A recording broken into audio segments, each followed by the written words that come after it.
Yes, there we are. Good afternoon, everyone. Welcome. It's Sunday Sessions, 28th of February, 2021.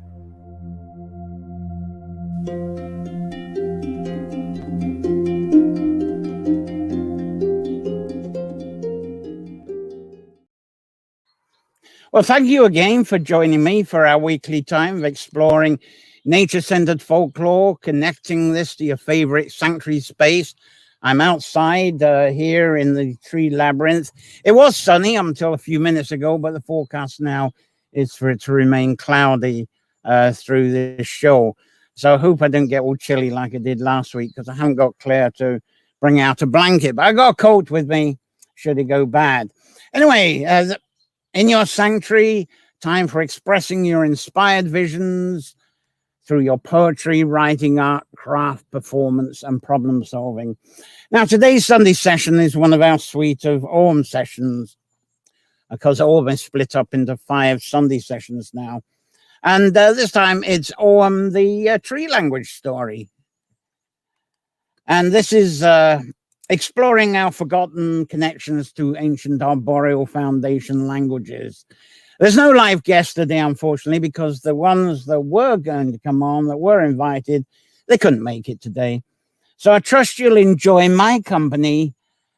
So be free with all your comments, your questions, and we'll have a wonderful session. Due to our burst of sunny spring weather that we have had after a long cold snap in Ireland, and a lot of you watching are going through the same thing, especially in North America, I've actually focused this week being more on outside in the gardens than actually spending the time preparing Sunday sessions as I usually do. But even so, with this edition that's less prepared than usual, there's going to be less photos, less videos. It was fun for me to compile this under what was really a bit of time pressure. So I believe you'll enjoy the vision of this session. Please comment, question freely. And topics today include an introduction to Alma's Tale of the Trees, and how the Gaels were tree people and how Ireland is a forest people without a forest. And there's some modern interpretation. They got modern clothes on, but that's the best I could come up with for that subject. And translating trees into symbolic symbols and into letters that we recognize in language today. And if possible, there may be a bit of trees and sound. Wrong picture. If I've not, well, it depends if I've got time this afternoon to cover that. And then I will hopefully have a bit of a panel session. It's going to be just me and you with your comments. So please join in with your questions and answers. And let's see who's joined us already right on the ball today. And Donna, fantastic. Thank you for joining in again. And Bea, hello. Great day of sunshine in the southeast of Ireland. We've lost ours for a little while. It's supposed to be lovely this evening here, but thank you, Bea, for joining us today. And Sandra Elizabeth Medium here. Good morning. Good to see you. And we got Tina Rock up there in Cavan, and glad to make it. She's listening there, and I hope it's beautiful up there for you as well. So let's get on with a bit of show that I've got here. Now, these Carracrory Sunday sessions in the Carracrory Labyrinth Gardens, as I get this off, is brought to you here by Patreon subscribers, and I'm sort of relying on them now to cover the costs of doing this. So thank you. Some of you already are already subscribers that are watching live today. So thank you for your support, because without it, I may not be here this afternoon able to host this. So fabulous. Right. How the Gaels were tree people, and how Ireland is now said to be a forest, is a country of forest people without a forest. And I've mentioned this as story and teasers on the Sunday sessions a few times. And many people looking into Irish mythology are familiar with the invasion of the Milesians, the sons of Mil, who eventually formed a pact with the Tour de Danann. And here's a sort of artist impression of them coming ashore down on the Cork coast there. And the Tour de Danann, the pact that they had was the Tour de Danann would rule the underworld. There's some Tour de Danann underworld of the land that's now Ireland. And there's an old medieval bit of artwork for that. And the but of interest, this is not quite exclusive to Ireland, because over in the UK, in England, with the Picts, the alliance of Picts, there were the Cornavee and the Canty tribes of ancient Britain, very similar to Malaysians, but those names were actually given to them by the Romans. They didn't go around calling themselves that, where obviously the sons of Mill were the sons of Mill. So a tree people of various tribes who got the name of Cornavee in England from the Romans. And the Cornavee itself, in Roman Latin at the time, means people who worshipped a horned god. And I've mentioned here a few times the legend of the sons of Mill, with their father's mother being a deer that transformed into being a human. And the father himself, the sons of Mill grandfather, was half human, half hazel tree. Unfortunately, I don't have a picture of a half human, half hazel tree, but there's a lovely sort of clustered up hazel tree for you. And symbolically, making sense of this, to me, leads the symbol of the horn god or goddess, or both. And considering how we seem to interrelate folklore of deer antlers with trees and trunks and branches, I wish I could include a Ted Cook video where he talks of the Irish people being a forest people. So look it up on the YouTube if you can. Look up Ted Cook. I forget the video, but there's one of them. He mentions it a few times, but there's one long video. I have played it before, but what happened was the stream on YouTube stopped because I was going against their copyright rules. So I'm not going to be shut down today for copyright infringement. But here's Ted Cook himself. I think there he is, planting an oak tree, which he may well be doing today. I wouldn't be surprised. So the Irish culture, as we know, they adapted to turf lands. And it's only recently, I think, that native woodlands have become less alien. And there's a bit of a turf. But here's a bit of a native woodland that's being allowed to grow less alien. Maybe this is because access to peat and turf is becoming more and more restrictive here. But I'll probably go into that in a bit more depth in a while. Let's catch up with what you're saying at the moment here. There's a few of you have dropped in. That's great. There's Elizabeth. Good morning to you, Elizabeth. And Lenny's here, lovely, from Holland, fantastic. And Thomas Robinson from New Mexico. And Terry Conley's here, and Shell Gooch. Good morning to you. And all from Facebook at the moment. Our meetup people and our YouTube people haven't got through yet, but no doubt they will get through to us a bit later on. And anybody who misses the beginning, it's immediately archived, so you can all catch up with the rambling before them. So, translating trees into symbols and letters that we recognize in language today. Now, I love Suzanne Simard's work on the talking forest, or whatever you like to call and describe that. I've got a bit of a Susan here, I think. There's a bit of a banner of hers. There you go. That you might be familiar with that. Now, what I find fascinating about this is that all of the forest and woodland chat and engagement is underground. It is very intimate. With this, of course, with the tree roots, I'd include the fungi, the algae, the wildflower roots. All the bugs even interact with this. And it's all happening. It's not just exclusive to trees. It's all interrelated. But notice, as I say on that picture, it's all happening underground.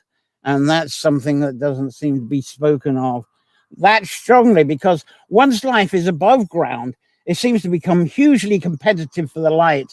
And it's every plant for itself once they're above ground. Interesting comparison between the two. And more fascinating to me is when we apply the yin yang symbol and its philosophy, the so-called, well, let's give you an idea, the so-called yin, feminine, cold, dark, in dancing balance with, that's below, with the yang, masculine, hot light. So the cold, here's the dragon one. I'm bringing that dragon one up. There you go. You got the cold left, yin, and red, fiery dragon, yang on the right. So, but the cold is social to survive and prosper, so I imagine. But below us, below the ground, it cannot prosper without the above. But there again, what we have above, the trees and everything, they can't prosper without the womb of everything below. So then, to add to the fascination of this is perhaps is the ridiculousness. I'm trying to find a picture here. Is the yes? I've got to go. That's right. This is where I was shoveling my pictures around just minutes before I came on the air. So I'm adding to this the ridiculous Piscean age, and with the Piscean age, especially the religion.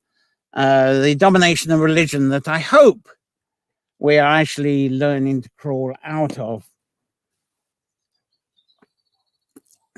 And you know, to me, religion has tried to either banish or enslave that dark feminine underground by casting fear upon humans about it.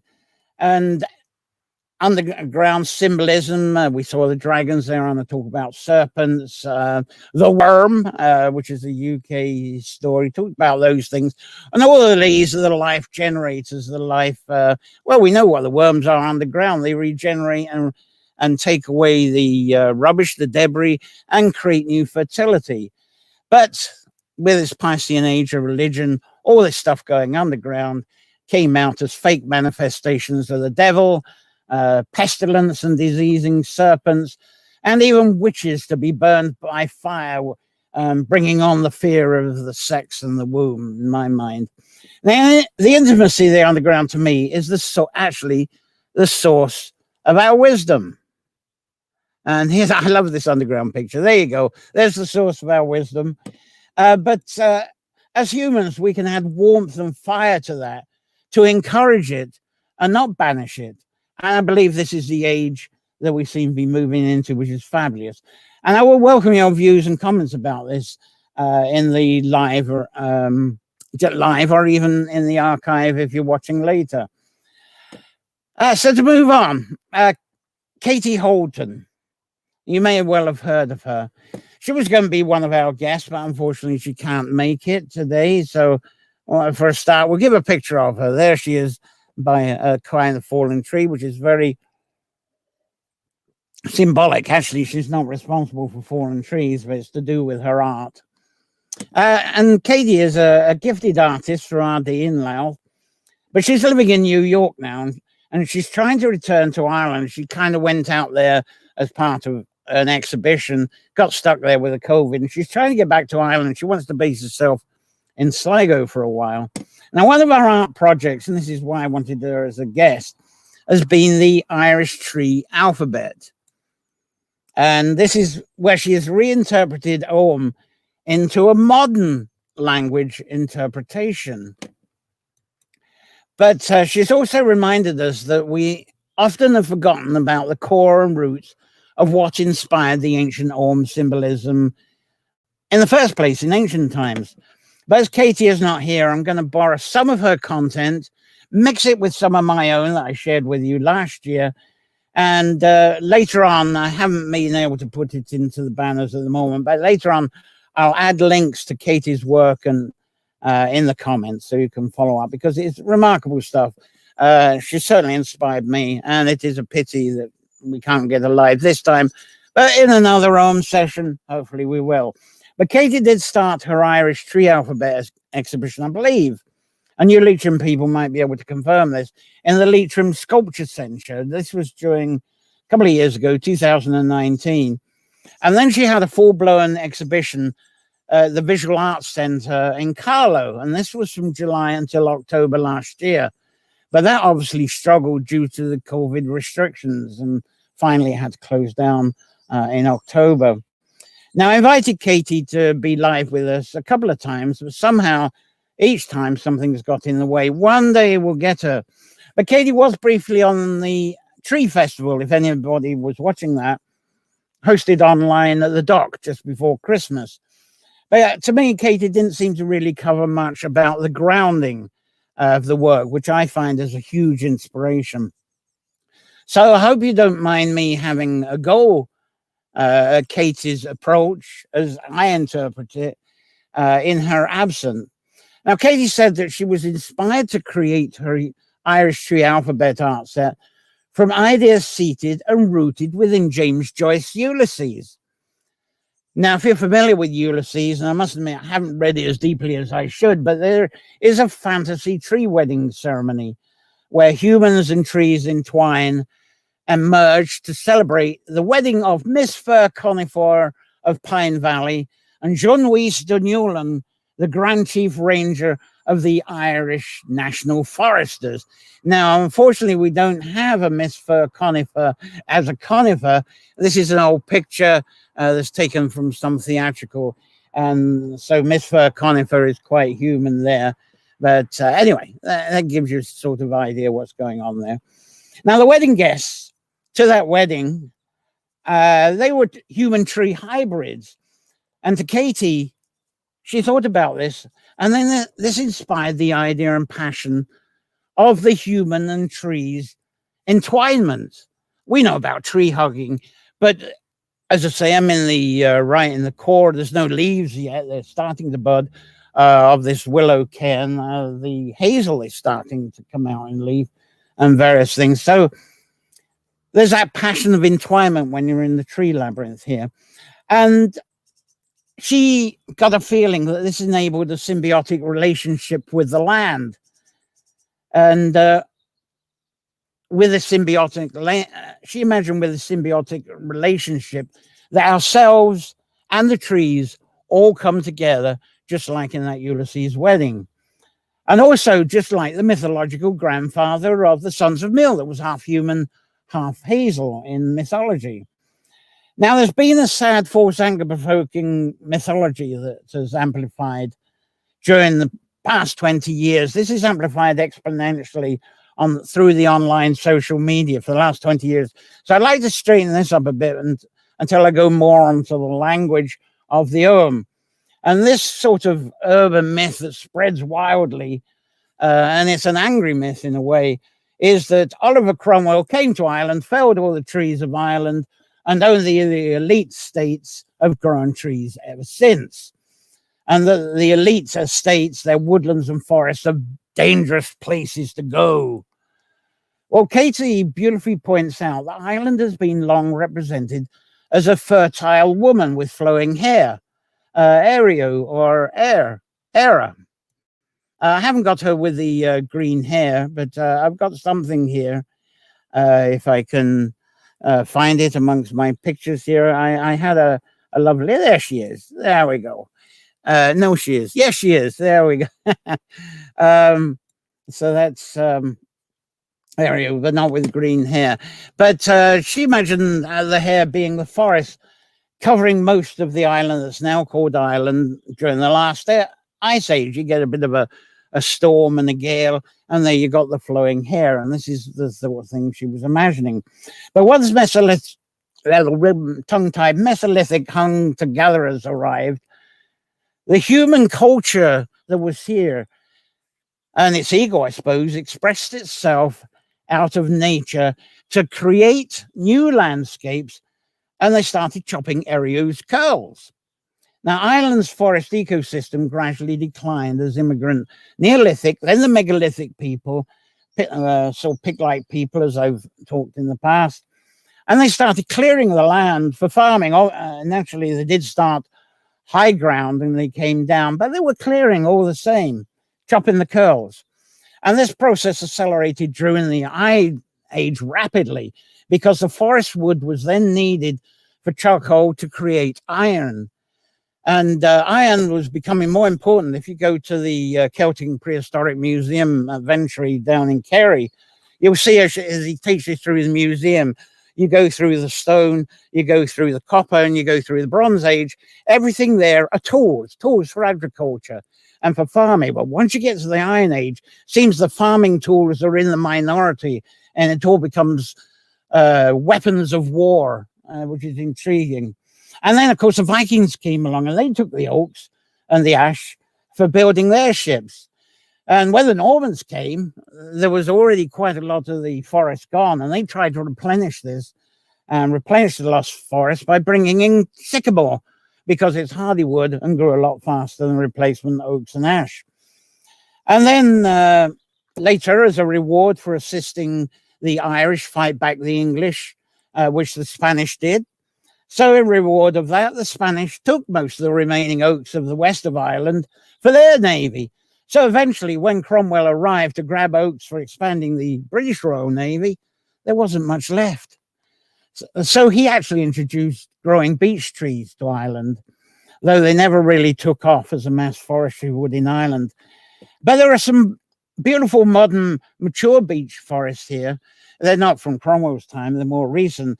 And we know them. They're very lovely because they're full of bluebells in early May. And there's me with a bards in the woods there with a couple of bards and an apprentice bard. Sorry, Tina, I should have had your picture in there. But Tina's been there a couple of times for bards in the woods. But sadly, the eco and damaging Sitka spruce plantations have been favored over the beech. Now, when I started Bards in the Woods in 2012,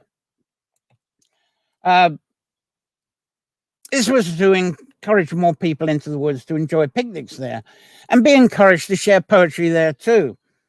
But there was still a huge fear of the woods and forests, even back then. So very few Irish-born people joined us. It was mainly these Bards in the Woods in the early days were attended by residents and visitors from Eastern Europe, especially from Eastern European countries, and also from the UK. But just 11 years later of doing Bards in the Wood, a lot of Irish people started turning up. And now, 11 years later, they're enjoying the forest much more. And there's a lot of people, a lot of Irish land now is being used to restore and plant more native woodlands. What a transition in 11 years. And there seems to be more, but there seems to be a tension between Irish citizens calling for rewilding, which they are doing, and there's now a passion has arrived to return to more native broadleaf forest. But the Irish government seems to resist supporting their efforts towards reforestation and insist on increasing the tree farms of the profit-based spruce and fir plantations. Leitrim people know all about this at the moment, unfortunately. But having said that, I have seen improvements in support for mixed species native tree planting and restoring the few existing native woodlands that are around. We're really going in the right direction with this, I think. And the Woodland League has been campaigning for this for many years. They know how to lobby, and they're starting to move forward with this as well. So there's encouragement for new native woodlands going on around here by planting pioneer beech trees, birch woods, I mean, not beech. Anyway, I'm off talking. Let me get back to the Ogham. Now, as you know, at least through me, Ogham is Ireland's earliest form of symbol translation of oral language and eventually arrived as scribe writing. A scribing of Ogham may have started during the 4th century, but through mythology and folk tales, we hear of Ogham, the inventor of the Ogham as a sign language. And that folklore, that mythology goes back to 2000 BC. So at this point, and what I would like to do, if I can find my pick, there we go, is I would like to reintroduce you to my Almost Tale of the Trees. And this is roughly the second half of my Bathing in the Phase Breath book. And I'll give you a wee picture of that. There we go, show that off. And this is a suite of 20 stories, and I'm going to brag on this. I'll brag on it a bit later on. But it's a suite of 20 story poems extracted from folklore and spiced up with some of my own fiction. And together, this is focused on the origin of the creation of the Ogham. And it's inspired by the idea of trees carrying memory. Some of you are interested in the idea of memory and water. Well, the trees are full of water, aren't they? They store water. It seems as if that's the purpose of trees, definitely for flood prevention. Now, you may well be familiar with divination interpretation of Ogham, and there's some divination sticks. We've covered this on Sunday sessions before. And there are some people that actually arrange the Ogham into annual cycles. I think that's a Wicca influence. I'm not sure. And one system uses 13 of the Ogham symbols and matches each to one of the moon cycles. And all 13 Ogham symbols together is one annual solar cycle. Now, there's another system, which I find weird, that uses all of the original 20 Ogham symbols and applies them each about 18 or 19 days to each symbol. So through the year, you get through the 20 symbols. So it's both systems are solar, and I've never really made sense. I think just stick to the astrology is my sort of stomach view of that. But with Almost Tale of the Trees, and what I've done, I've split the 20 symbols into our own life cycle. And of course, we all live different lengths of life. But during our most matured lives, it's as if we live through 4 seasons. We start with our birth and from the womb, and then as a child discovering our individuality, and we've got all this growing going on, and then we move into our relating and connecting season, relationships, sort of from our teenage wooing, I suppose, and of course that'll be coming up with the hawthorns in May. So that's our blossoming time.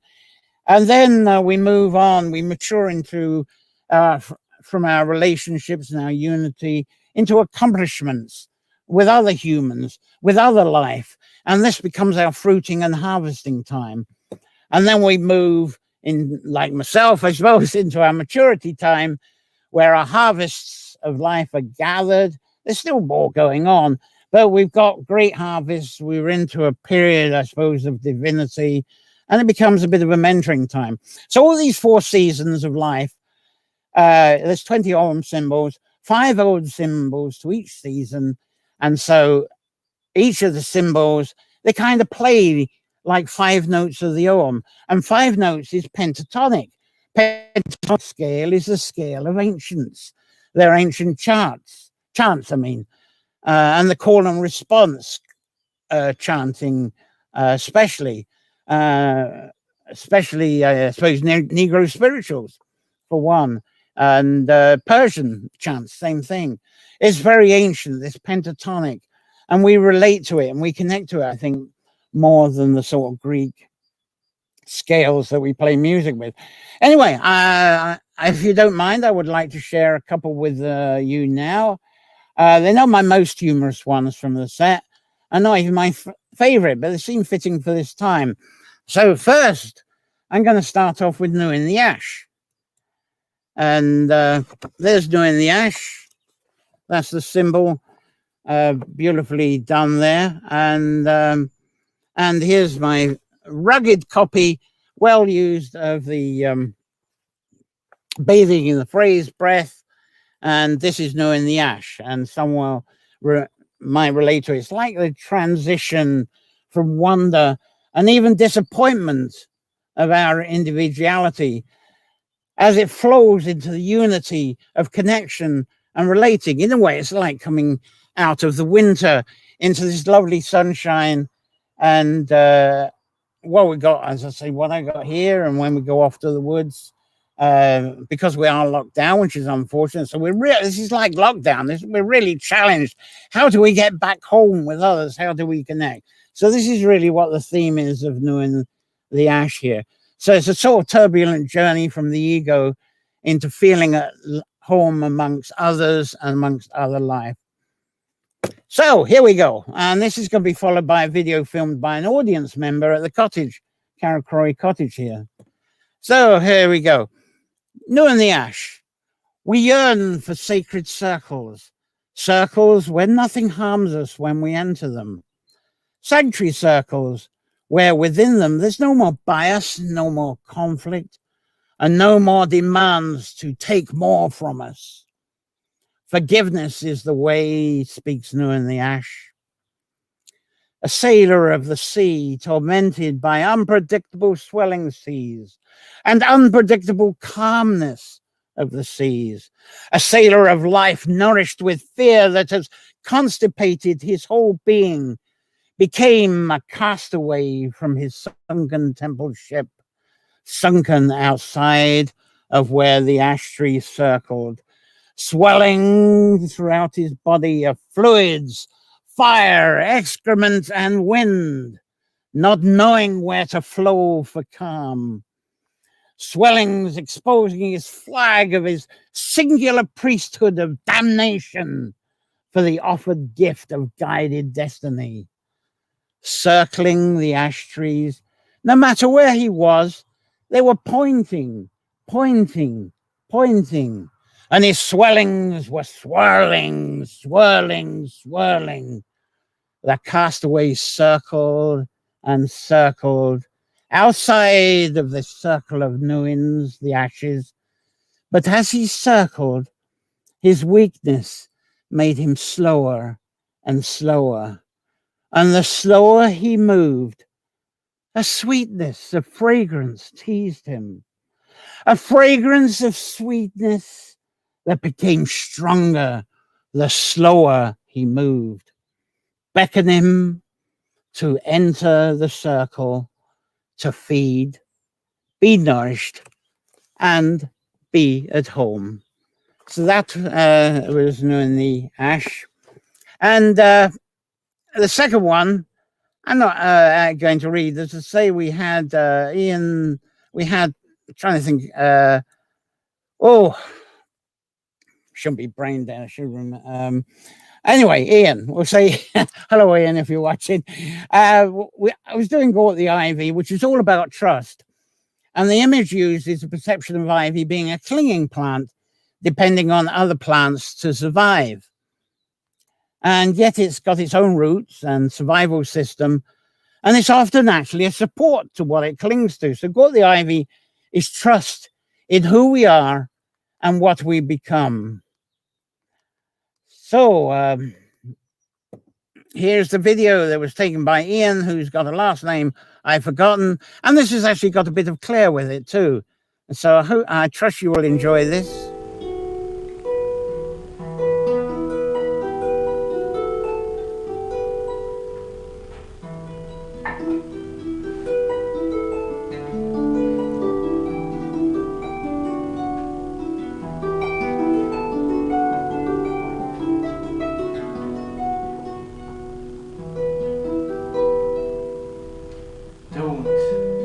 Let love fade away and make us all islands. Never charted, never enchanted, dissolved into the sea and not be seen again. The connected invitation of mankind of creation binds us as a nation, as guests upon this world. And love's expectations, unity celebrations, faith integrations, and one strong binding love is unfurled. Oh, a dainty plant, that ivy green, that creepeth over ruins old, fast she steereth on,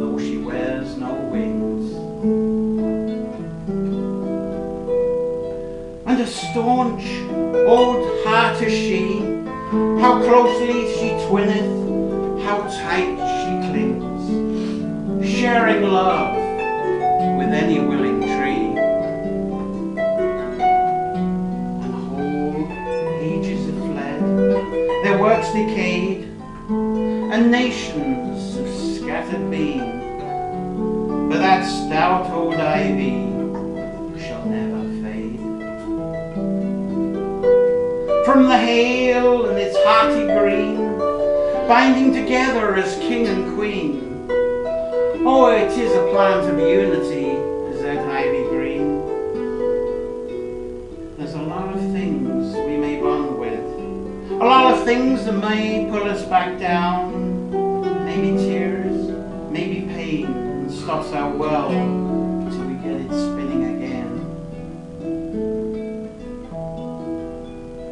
And that hammer may fall, tests our weakness. A saw may grind and cut us and make us branchless.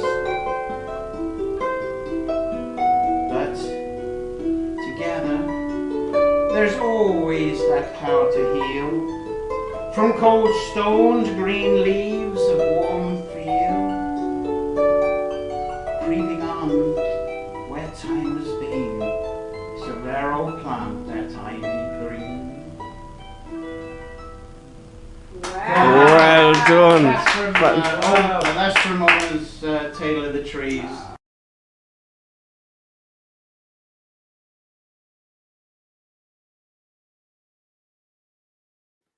Well, thanks very much for putting up with that. I actually enjoyed it myself. So all this is from this is my show off time. Bathing in the Phased Breath. I think most of you have actually got a copy, but if not, you're welcome to find where to get it. There you go, at phasedbreath.com. So that's where that's located. Right. Now, some lovely comments have been coming in. Let's catch up because I've been ignoring you for a while. And well, the YouTubers are coming through. Lovely to see you. Big Bear, a regular. These people coming in from the meetup. And here's someone. There was a reference to Ogham in the Oblivion Sky game, the Ogham information book. They were doing great myths and history related games 15 years ago. Love to know more about that. That's interesting. Comment more on that if you can. We've got Davina. Hello, lovely to see you join us from Virginia there. And Sherry Berthy, one of our regulars. Good morning. Gorgeous here. And last in Maine, you got some lovely weather.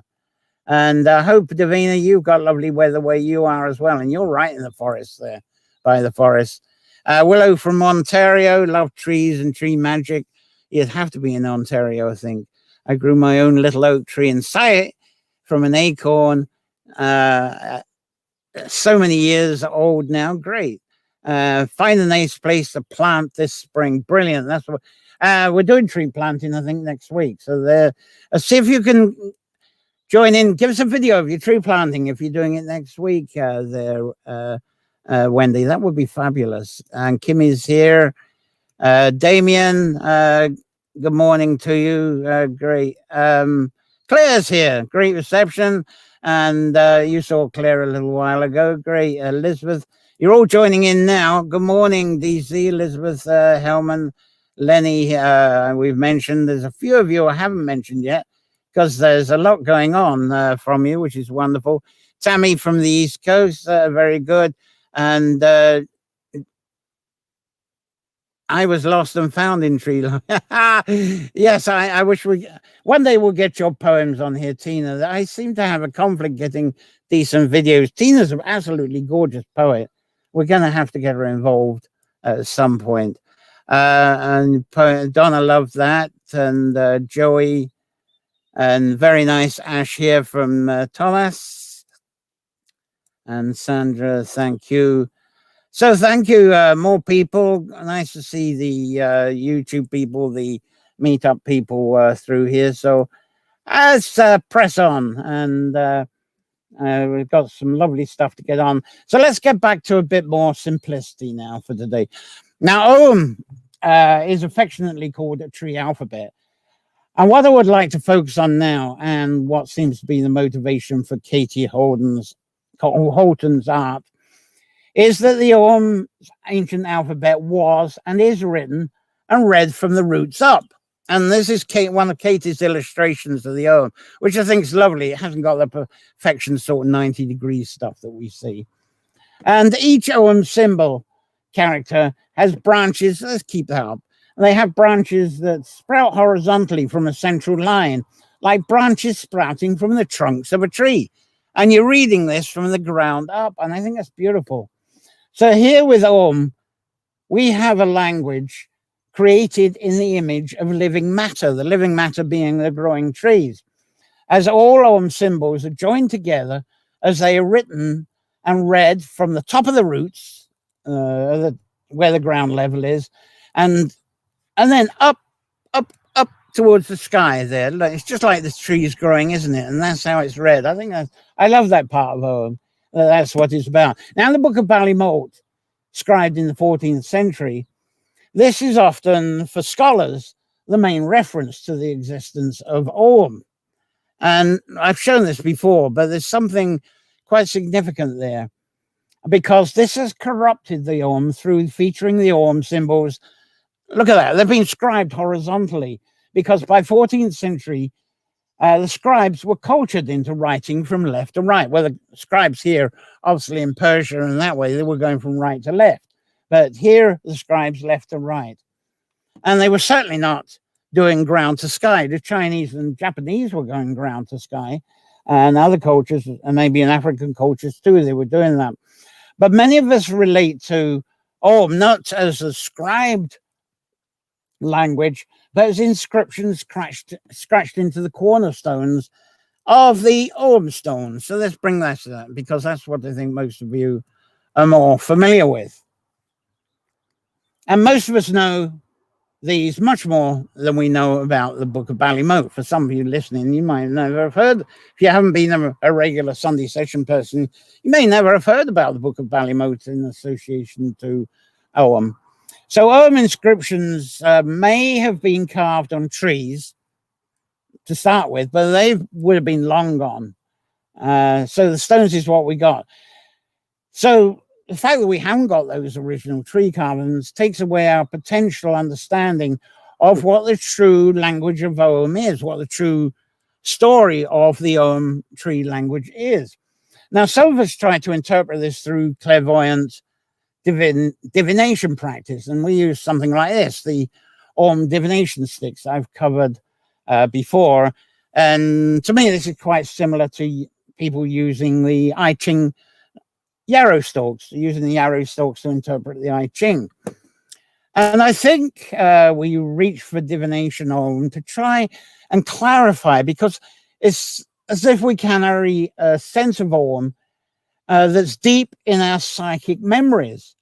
And it's within our senses when we're in specific places. I talked about thin places.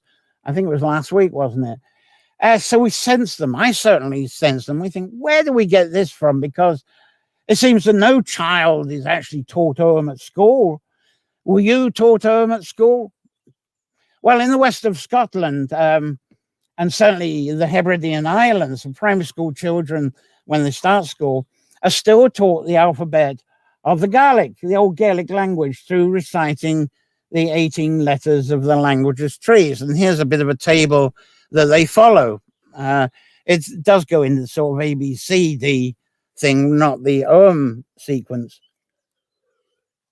Although not so long ago, they did follow the actual Ogham sequence, but that's how it's done today. Our children, when they first get to school, this is sort of preparation for learning the Gaelic. So without this school teaching and of Ogham, we may wonder why it seems familiar when we first see Ogham, especially when we see it engraved on ancient stones. And was that what you were feeling there, Donna? There's Donna Johnson watching today up against the big Ballycroan Ogham stone. Many of you will be familiar with this down in County Cork on the Beara Peninsula. It's not far from the Beara Stone. So, as Katie Holden explains when she started drawing Ogham characters, she appreciated how organic the symbolism of Ogham is and how connecting it really is, which is unlike our English, which unfolds from left to right, and then left to right, and then that would go that way with the way you're looking at it, and boing down to the next line again, and doing left to right until we go down the page. But with Ogham, we read as if we're climbing a tree. And that's the way it is. It's like starting from the bottom. I'm repeating this because I love this. Reading as we would climb a tree, going from the ground up. And I've always found solace amongst trees myself, and I'm sure some of you watching here found the same. And a lot of so-called pagan folk find solace in stone circles and ancient cairns. But that's not for me. It's a controversial thing when I get into debate with this, isn't it? I tend to think of trees. If I'm in a stone circle or a cairn, one of the thoughts that kind of gets to me is I think of the trees that needed to be removed to create that stone circle or cairn. And it's all part of the clearance to make way for human culture creation. I mentioned a few minutes ago, or several minutes ago, when the Mesolithic people and the megalithic people came here. We got to clear the trees because we're going to create this, because we're human, we got hands, we make things. And so the sort of ego and the creating. And sometimes I think we feel our ego is a bit sacred and spiritual. So to me, trees are truthful.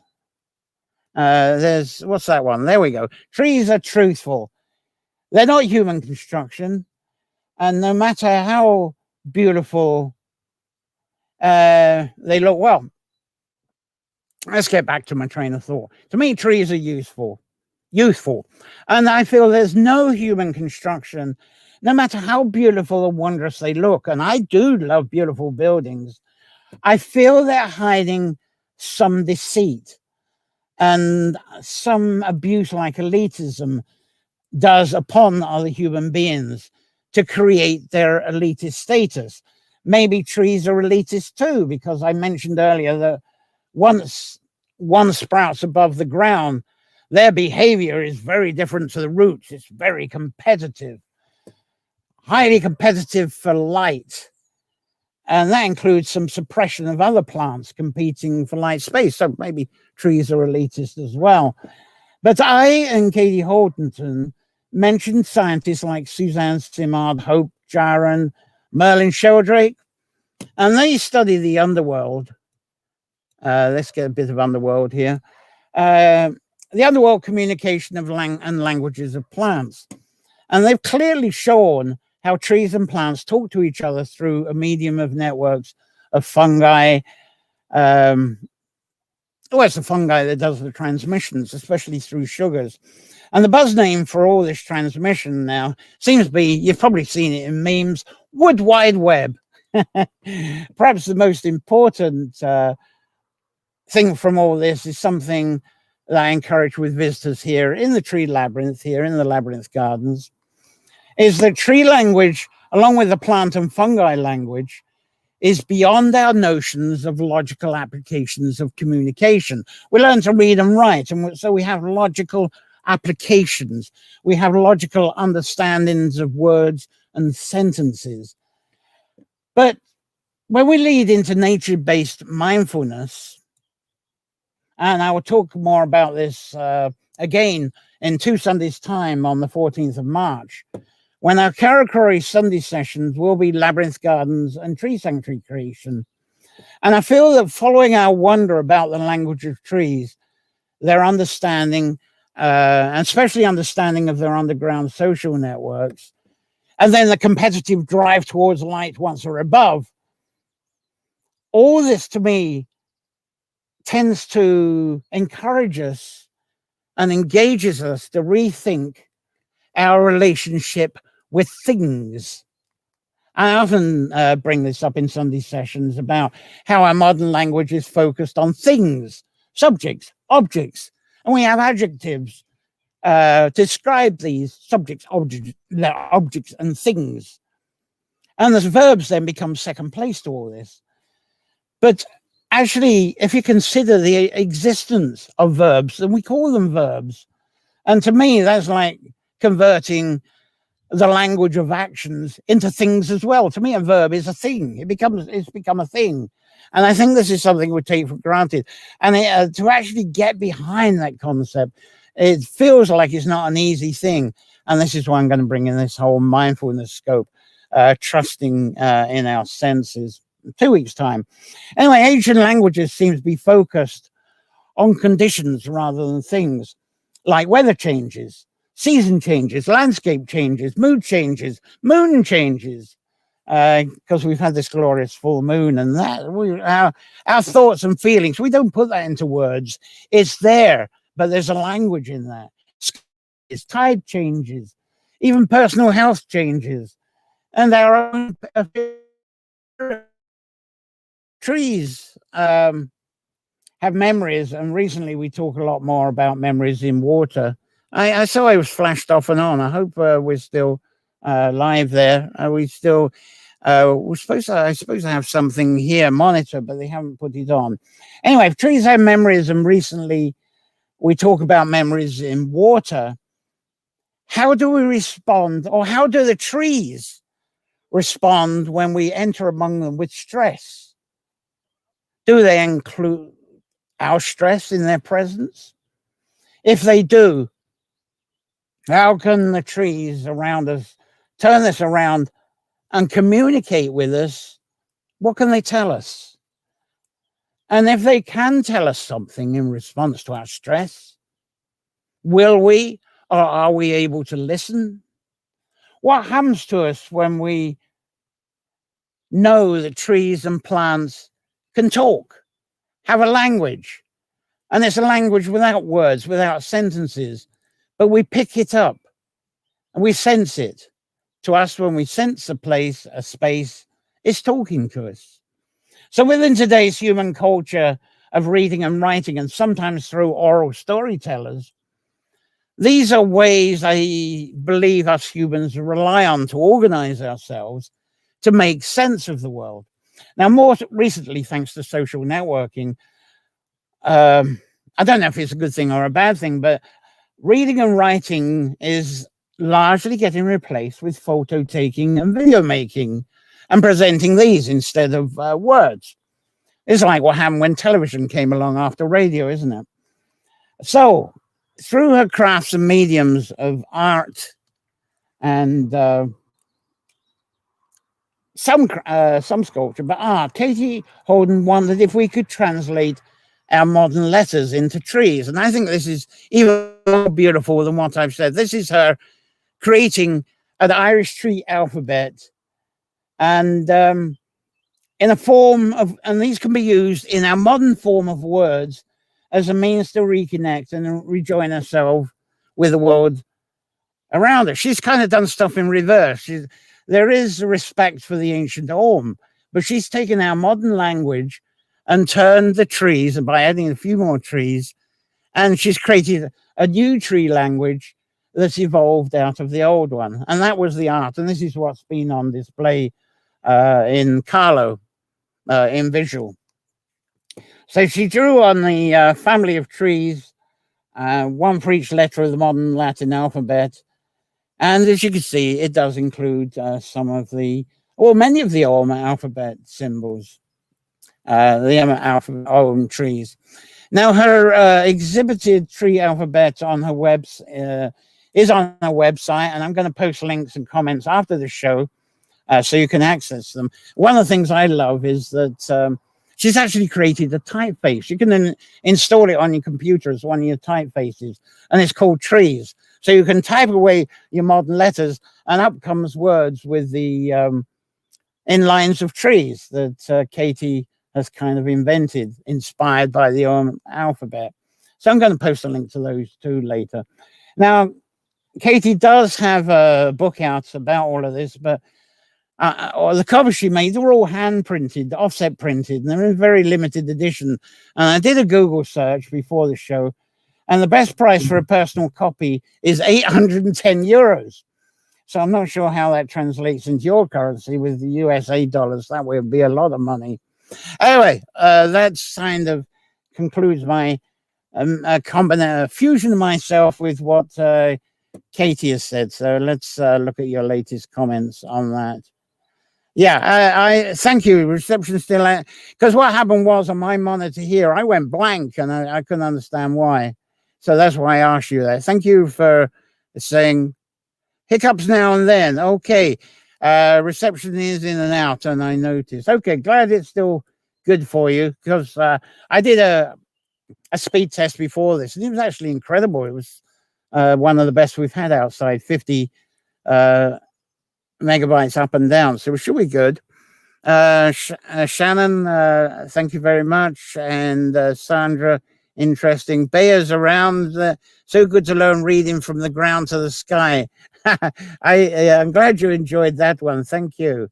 And Davina, wow. And Bridget, join us from Pennsylvania. You can get to the beginning. And Tammy has joined us from the East Coast of the USA. This will be archived so you can catch up at the beginning. And thank you, And Thomas has got a lot here. Let's see what he's got to say. Inspiring talk. I live in the big forest northern New Mexico. I live where there's ponderosa, a pine. Look at all that. Prone to a fire of my doorway. Come on, fast. Wonderful description. Lovely. Thanks for sharing that, Thomas. And thank you for joining us from New Mexico. Donna's, I think, is in a similar sort of landscape. Thank you very much for that. Now, trees and sound. I said, shall I do something with this? Now, I did have a guest to cover this, but as I say, couldn't be on live today, so I'm going to make this quite short. During earlier Sunday sessions, I've mentioned the theory that Ogham arrived at a time when oral language is said to have not been separated like we do today. We have speech, and there's me talking away to you this afternoon in a sort of monotone. I'm not singing this whole thing to you, but once upon a time, with humans, both were the same, it seems. And I've often wondered about this as being is this the origin of when the priests say and sing mass? Anyway, without our anticipated live guest for Ogham Sound, I do have a little treat from you. It came to me last minute yes, I got this. Thank goodness for that. And Evelyn Borton, she's becoming a bit of a regular here, isn't she? Our regular opera singer. And I got a lovely quick video from her expressing herself from hugging a tree in an Ogham-filled operata that she's called Arrow. I can't even pronounce it. Arrow. Anyway, here it is, and it's totally understood by dogs and a child, and performed in glorious portrait mode. Could we have this it has to be from guest. Portrait mode it is. Here we have Evelyn Borton, a wee little video from hugging a tree, and a lovely audience.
Great. I trust you. I love these little interludes from Evelyn there. So now it's questions and answer time. I got a little bit for you later, but let's have some questions and answers. See what you have to say of things I've said so far on the tree language. And I've got to get some pictures lined up for you for a bit later anyway. So throw the questions at me. Let's see what you got going here. Sure, it goes together with that gorgeous tree there, doesn't it? There, and doing a lovely voice, stunning she is, and want to become famous by followers, primes, and viewers. What the heck is this? We've been scammed. That's from Twitch. Oh goodness me! I haven't had a spammer on for a while. I got rid of Twitter because of the spammers kept coming through. There again. Right. I put a boot in for that one. I love the international interest, no physical travel, but this contact from across the water is really nice.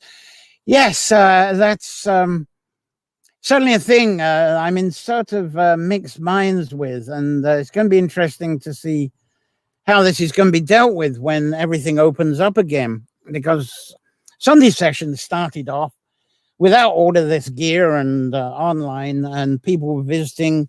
Had groups of people, several of the viewers that come on to Sunday sessions, they visited here with a group, either with someone like Mantham Murphy, with Shona Holm, with, how can I forget everybody's names now, which is really embarrassing.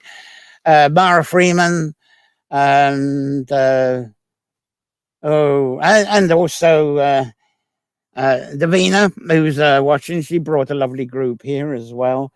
And so the stuff with the groups, we shared it with local people because they were taking interest. So the Sunday sessions, it took over from Bards in the Woods. And Bards in the Woods, we'd have a nature walk, we'd share some poems, have a picnic. So here, Share the Labyrinth, more people would turn up for the Sunday sessions than Bards in the Woods. We would have either a picnic or we'd be inside and in potluck, and then we'd have a session in the living room, like what you saw when I did the Ivy, Got the Ivy, but we'd have other people.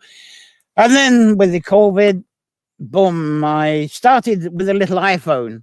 And I didn't mention, did I, that this is the 50th this is the 50th Karakori Sunday sessions online. Today is the 50th episode.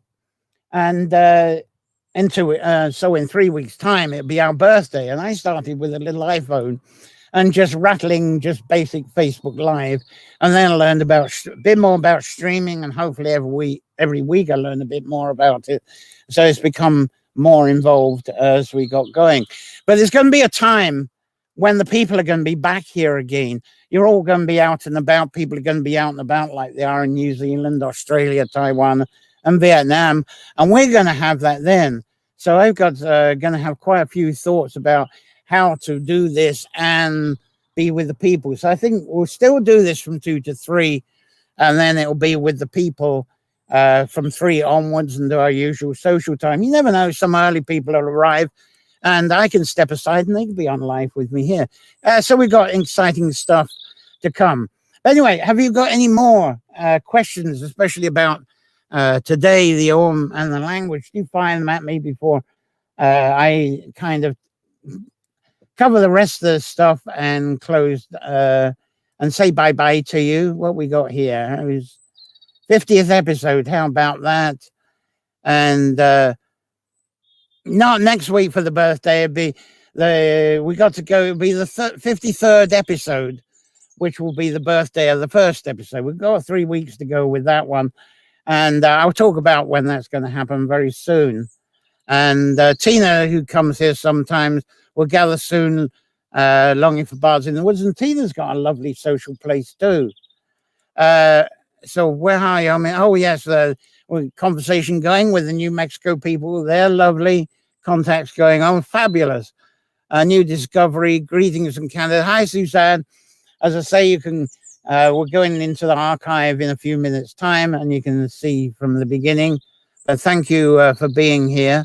A new discovery. So that's great. Thank you for being here, and congratulations. And there's Dina, Divina. Wonderful. Wish we could do another tour. Looking forward to you coming back.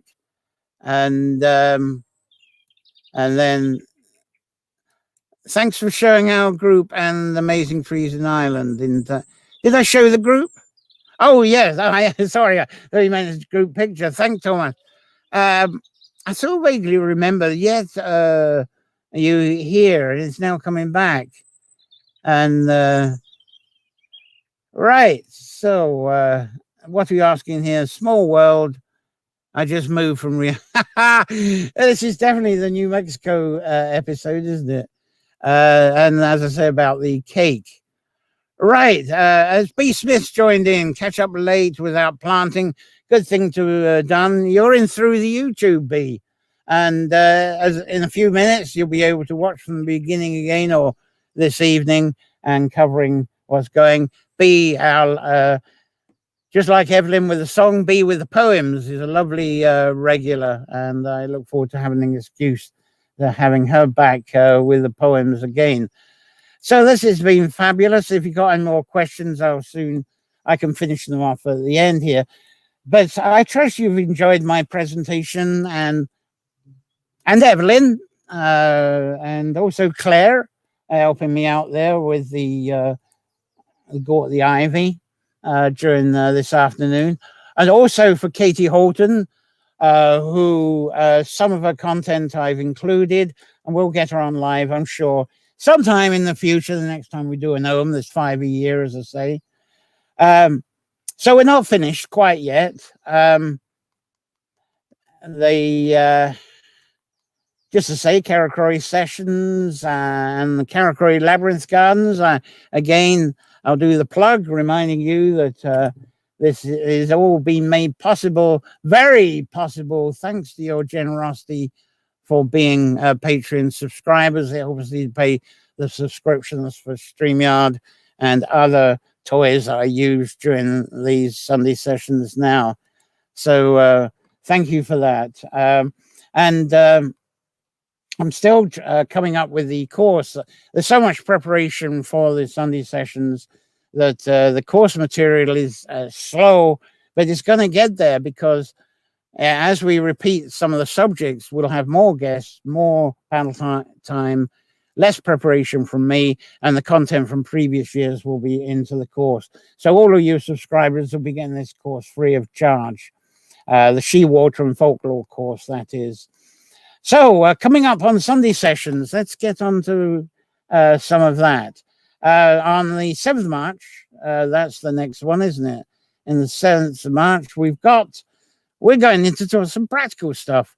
I'm going into bare root tree planting. So if any of you are out there doing some tree planting, do share your stories, make some videos when you're tree planting. I've got some hazels to put in. So if the weather's okay out here, I'll do a bit of root planting. Of course, the tree planting season is from November till now, but a lot of people leave their tree planting till last minute. And so this is it in March. They do it in March, don't they? Anyway, 14th of March, we've got Labyrinth Garden and Tree Sanctuary Creation.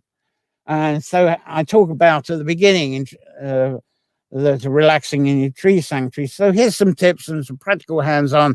This is where I am now. You can see that blank piece. This was 13 years ago. Was it? I think it's 13 years ago. There's Claire doing a bit of touch-up with it. And the little bare root trees have just been planted there. And here we are. And now you see where I am is very different. So that's it. That's how it was. And so, as I say, on the 21st of March, the Sunday sessions becomes a year old. By doing that, we go right back to where we started. And I'm trying to get my pictures up. Come on. It's not very efficient. I've lost my pictures. They come back again. So we're back to where we started, and this is on the 21st of March, on the birthday one. We're back to the first edition again, Us and Trees, and I better look straighten up that website. But it's going to be a presentation of Us and Trees, our relationship to trees, and this is where the online Sunday session started. So we're back to that, and I trust you'll find that absolutely fascinating and wonderful. So, and that happens to also be on the 21st, the first day of the Tree Week in Ireland, and I'll probably put it on their page as well. So we're bringing the whole thing together, and but of course we're going to be with totally online with Us and Trees this year. Did we have people last year? I don't think we did, because it was 1 year old when we went totally online. So I'm going to have a look to see what else you might be saying here. If I missed anything from you, I've got pop-ups galore coming that shouldn't be here. And Bernard, oh, hello, Bernard from Belgium. Nice to see you on board through the YouTube as well. And Shanaki, your natural drive, easily listening information, bringing the stories home. Thank you. Well done, Thomas. Yes, you are. Yes, thank you so much. I've got a thank you note to send to you. So thank you for your increased support. Thank you very much. So thank you again for watching just me today. And as I say, there was a bit of Claire, which was great.